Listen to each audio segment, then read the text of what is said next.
आप क्या कहेंगे इस मैच में, अगर किसी प्लेयर को हम क्रेडिट देना चाहें, क्योंकि एक टाइम पर ये मैच 50-50 पे चला गया था, तो अब आपको क्या लगता है वो कौन सा प्लेयर था जो हमारे लिए की प्लेयर साबित हुआ?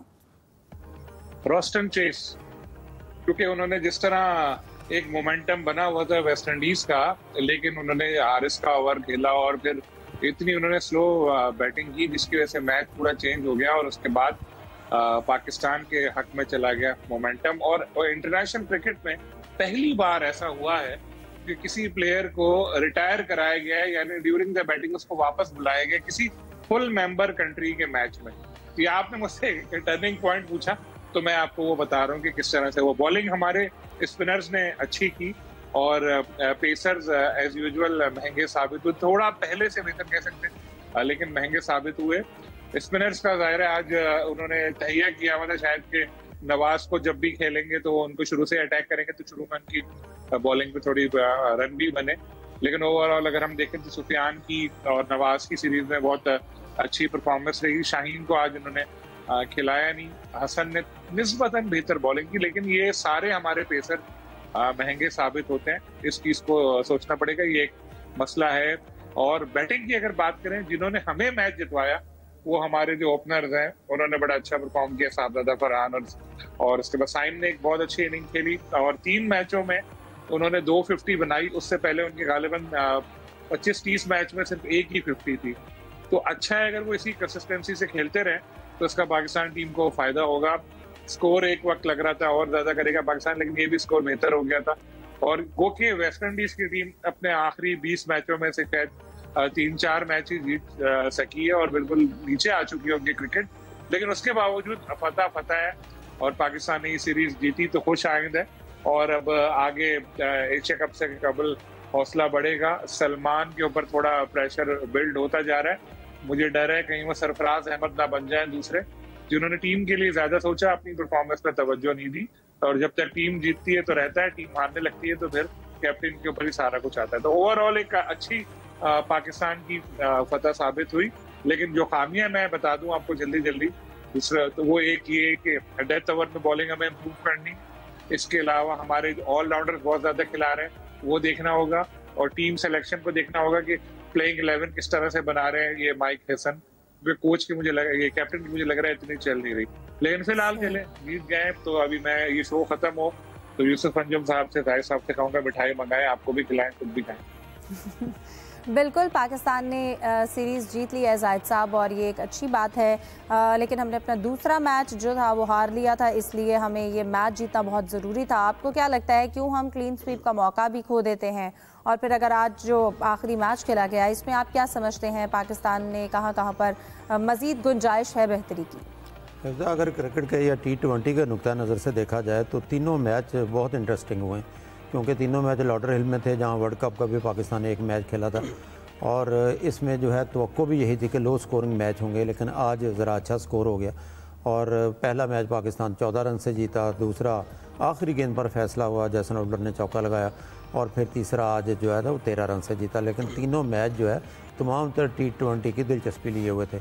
आज के मैच का अव्वल तो जाहिर है सबको पता है कि 74 रन बनाए, साहबजादा फरहान बहुत अच्छा खेले, साइम अयूब ने उनका भरपूर साथ दिया, फिर साइम हर मैच में 7 विकेटें भी लेते रहे, बॉलिंग भी बहुत अच्छी करते रहे, और दोनों ने 138 रन का ओपनिंग स्टैंड दिया।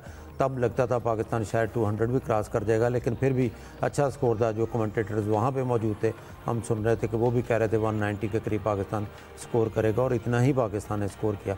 जब वेस्ट इंडीज़ की बारी आई तो वेस्ट इंडीज़ की टीम को भी अगर जायज़ा लिया जाए, उनका माजी भी देखा जाए, तो उनकी एक आदत नहीं जाती कि कोलैप्स करते हैं एकदम, फिर प्रेशर ले लेते हैं। अगर स्कोर स्लो बनता हो तो इसमें भी लगता था कि 13 ओवर्स तक वेस्ट इंडीज़ का स्कोर ज़्यादा था। उनकी 3 विकेटें गिरी थी, 117 रन बनाए थे। पाकिस्तान की कोई विकेट नहीं गिरी थी, पाकिस्तान 110 रन बनाए थे, तकरीबन वहाँ तक बराबर थे। फिर पाकिस्तानी स्पिनर्स ने अच्छी बॉलिंग की, और आज कप्तान जो है वो सुफियान मुकीम को लेकर 18वें ओवर्स में, और मैं समझता हूँ क्योंकि अगर इब्तदाई दोनों मैचेस देखें तो जैसन होल्डर जो है पहले मैच में भी ख़तरा बने पाकिस्तान के लिए, जब 3 छक्के लगाए थे उन्होंने एंड पे, लगता था कि पाकिस्तान के हाथ से मैच गया। शुमार जोसेफ आउट हो गए थे उस मैच में। और दूसरा मैच जो है जीत में, उसमें भी जैसन होल्डर का अहम किरदार था। उन्होंने अच्छी दूसरे मैच में 4 विकेटें भी लीं और एंड पे चौका भी लगाया उन्होंने आखिरी गेंद पर। आज भी जैसन होल्डर को पहली गेंद पे 0 पर आउट किया सुफियान मुकीम ने और बोल्ड किया उनको। वहाँ से उनकी टीम मजीद प्रेशर में चली गई। तो जाहिद साहब, टर्निंग पॉइंट भी आप क्या समझते हैं वही था? जी हाँ, ऐसा ही लगता है, क्योंकि टर्निंग पॉइंट एक मैच का तो नहीं कहा जा सकता, क्योंकि न्यूजीलैंड वेस्ट इंडीज़ की टीम इब्तदा में अच्छा खेल रही थी, लेकिन वैसे जैसे मैंने बताया ना कि इब्तदाई दोनों मैच अगर देखे जाएँ तो जैसन होल्डर बहुत ख़तरनाक पाकिस्तान के लिए साबित हुए। आपको याद होगा PSL में भी अच्छा खेले थे इस्लामाबाद यूनाइटेड की तरफ से, और वो अच्छी बैटिंग भी करते हैं, अच्छी बॉलिंग भी करते हैं। जहाँ तक फास्ट बॉलर्स का तल्लक है, अगर देखा जाए जैसन होल्डर ने अपनी हाइट का बखूबी फ़ायदा उठाया। शुमार जोसेफ ने भी अच्छी बॉलिंग की है, उसके बरक्स पाकिस्तानी फास्ट बॉलर्स इतनी कर नहीं सके। लेकिन जो रोटेशन की पॉलिसी है वो अच्छा है, आज शाहीन को आराम दिया। हारिस रऊफ़ ने आज कदरे बेहतर ओवर कराया और 19वां ओवर बहुत अच्छा कर रहे थे। एक बार सिर्फ फुल टॉस कराई जिस पर उनको छक्का भी पड़ गया। ओवरऑल जो है अच्छी बॉलिंग थी। फिर हसन अली ने सबसे पहला जो ओवर कराया उसमें 16 रन उनको बन गया, नवाज़ को 17 रन बन गए। लेकिन हसन ने फिर आखिरी ओवर में वो तकरीबन 25 रन की शायद ज़रूरत थी और उसमें 11 रन दी और पाकिस्तान मैच जीत गया। लेकिन बहरहाल ओवरऑल देखा जाए सनसनीखेज मैच थे, स्पिनर्स ख़ास तौर पर छाए रहे। लेकिन यहाँ वही सवाल था जिसका जिक्र भी हो रहा है बार बार कि सलमान आगा चलें। एक मैच में तो उनका मैं समझता हूँ मेन रोल था। जो दूसरा मैच है उसमें मुश्किल वक्त में जब पाकिस्तान की विकेटें गिर गई थी, उन्होंने 36 या 38 रन बनाए। लेकिन वो बॉलिंग पता नहीं क्यों नहीं कर रहे, किसी प्रेशर की वजह से नहीं कर रहे या ख़ुद बाकी बॉलर्स को मौका दे रहे हैं, क्योंकि अच्छी स्पिन करते हैं, अच्छी गेंदें करते हैं। और ये ज़रा हैरत अंगेज़ क्या है, उन्हें कम अज़ कम अगर बैटिंग वो ख़ुद नहीं करना चाहते, अपने आप को पीछे ले जाना चाहते हैं, दूसरों को चांस देना चाहते हैं, लेकिन क्योंकि स्पिन पिचेज हैं तो यहाँ सलमान आगा भी नहीं करेंगे, या स्पिनर को अगर यूटिलाइज नहीं किया जाएगा तो कब करना। बिल्कुल। यूसुफ, आपको क्या लगता है क्यों उनकी जानिब से खुद को पीछे किया जा रहा है? यकीनन ज़रूरत है, अगर आपको लगता है मैच जीतने में आपका किरदार यहाँ पर अदा करना ज़रूरी है तो आपको खेलना चाहिए। फिर हम सुफियान मुकीम की भी बात कर रहे थे। इन मैचेस में एक अच्छी चीज़ है, उन्हें मौका भी दिया गया और हमने उनको परफॉर्म करते हुए देखा भी। तो ओवरऑल मैचेस अच्छे खेले गए पाकिस्तान टीम की जानिब से, लेकिन हम ये दूसरा मैच भी आपको क्या लगता है वो जीत सकते थे? देखें हिफ्ज़ा, मेरे ख्याल में पूरी सीरीज़ में अगर फ़र्क देखा जाए तो साहबजादा फरहान और सुफियान मुकीम थे दोनों टीमों की जानिब से। बांग्लादेश की बात करें तो उसमें भी हमने देखा कि इन दोनों को ज़्यादा मौका नहीं दिया गया, बल्कि सुफियान तो सारा बस बाहर ही बैठे रहे थे। लेकिन इस सीरीज़ में उनको पूरा मौका दिया गया, उन्होंने अपना जो इंतखाब था उसको दुरुस्त साबित किया। और ये टीम इंतज़ामिया को भी यकीनी तौर पर एहसास हो गया होगा कि अब सुफियान मुकीम ही उनकी प्लेइंग 11 का मुस्तकिल तौर पर हिस्सा होना चाहिए।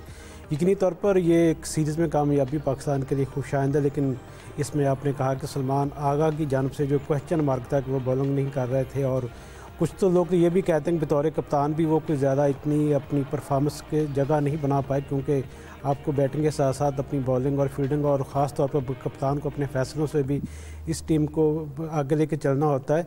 दूसरे मैच में भी यकीनी तौर पर पाकिस्तान को जीतना चाहिए था, लेकिन ऐसा नहीं हुआ क्योंकि कुछ फील्डिंग कोलैप्स हुए, कुछ जो बॉलर था उसका इस्तेमाल नहीं किया गया। और आज के मैच में जो डेंजर मैन थे जैसन होल्डर, उनके खिलाफ सुफियान मुकीम को उन्होंने बॉलिंग की, अच्छा फैसला था और पहली बॉल पर उन्होंने उसको आउट भी किया। तो मेरे ख्याल में ये टर्निंग पॉइंट कह सकते हैं आप इसको। ओवरऑल अगर देखा जाए तो पाकिस्तान टीम ने कम गलतियां की हैं, कुछ गलतियां यकीनी तौर पर कैरी ऑन करेंगे ये आगे भी और उससे सीखने की कोशिश करेंगे। तो मेरे ख्याल में आगाज़ अच्छा है पाकिस्तान टीम का इस वेस्ट इंडीज़ के दौरे का। लेकिन जो सबसे बुरी बात रही हमारे लिए, परेशान कुन बात है, वो फ़ख्र ज़मान का अनफिट होना और सीरीज़ से बाहर होना है। इब्तदाई तौर पर क्योंकि उनको हैमस्ट्रिंग है तो 3 हफ्ते तो उनको यकीनी तौर पर दरकार होंगे दोबारा कम बैक करने के लिए।